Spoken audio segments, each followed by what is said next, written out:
ಒಂದು ಸಣ್ಣ ಹಳ್ಳಿಯ ಹೆಸರು ಮರಗೋಡು. ಹಳ್ಳಿ ತುಂಬ ಶಾಂತವಾಗಿತ್ತು.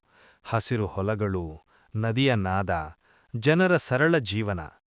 ಆದರೆ ಆ ಹಳ್ಳಿಯಲ್ಲಿ ಒಂದು ರಹಸ್ಯವಿತ್ತು. ಎಲ್ಲರೂ ಮಾಟಗಾರ ರಾಮಯ್ಯ ಬಗ್ಗೆ ಭಯಪಟ್ಟು ಮಾತಾಡುತ್ತಿದ್ದರು. ರಾಮಯ್ಯ ಒಬ್ಬ ವೃದ್ಧನು. ಅವನು ಹಳ್ಳಿಯ ಅಂಚಿನಲ್ಲಿದ್ದ ಹಳೆಯ ಮನೆಯಲ್ಲಿ ಒಬ್ಬನೇ ವಾಸಿಸುತ್ತಿದ್ದ. ರಾತ್ರಿ ಹೊತ್ತಿಗೆ ಅವನ ಮನೆಯಿಂದ ವಿಚಿತ್ರ ಬೆಳಕು ಕಾಣಿಸುತ್ತಿತ್ತು.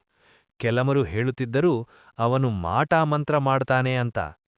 ಒಂದು ದಿನ ಚಿನ್ನು ತುಂಬ ಕುತೂಹಲದಿಂದ, ನಾನೂ ಈ ರಹಸ್ಯ ಗೊತ್ತಾಗಬೇಕು ಅಂತ ನಿರ್ಧರಿಸಿದ. ರಾತ್ರಿಯಾಗುತ್ತಿದ್ದಂತೆ ಅವನು ಚಪ್ಪಟೆ ಹೆಜ್ಜೆ ಹಾಕುತ್ತಾ ರಾಮಯ್ಯನ ಮನೆಯ ಕಡೆ ಹೋದ. ಮನೆಯಲ್ಲಿ ಕಿಟಕಿಯಿಂದ ಒಳಗೆ ನೋಡಿದಾಗ ಅವನು ಬೆಚ್ಚಿಬಿದ್ದ. ರಾಮಯ್ಯ ಬೆಂಕಿಯ ಮುಂದೆ ಕುಳಿತುಕೊಂಡು ಏನೋ ಮಂತ್ರ ಜಪಿಸುತ್ತಿದ್ದ. ಆದರೆ ಸ್ವಲ್ಪ ಹೊತ್ತಿಗೆ ಚಿನ್ನು ಗಮನಿಸಿದ, ಅವನು ನಿಜವಾಗಿ ಮಂತ್ರ ಮಾಡುತ್ತಿರಲಿಲ್ಲ, ಔಷಧಿ ಗಿಡಗಳಿಂದ ಕಷಾಯ ಮಾಡುತ್ತಿದ್ದ. ಅಷ್ಟರಲ್ಲಿ ರಾಮಯ್ಯ ಬಾಗಿಲು ತೆರೆದು,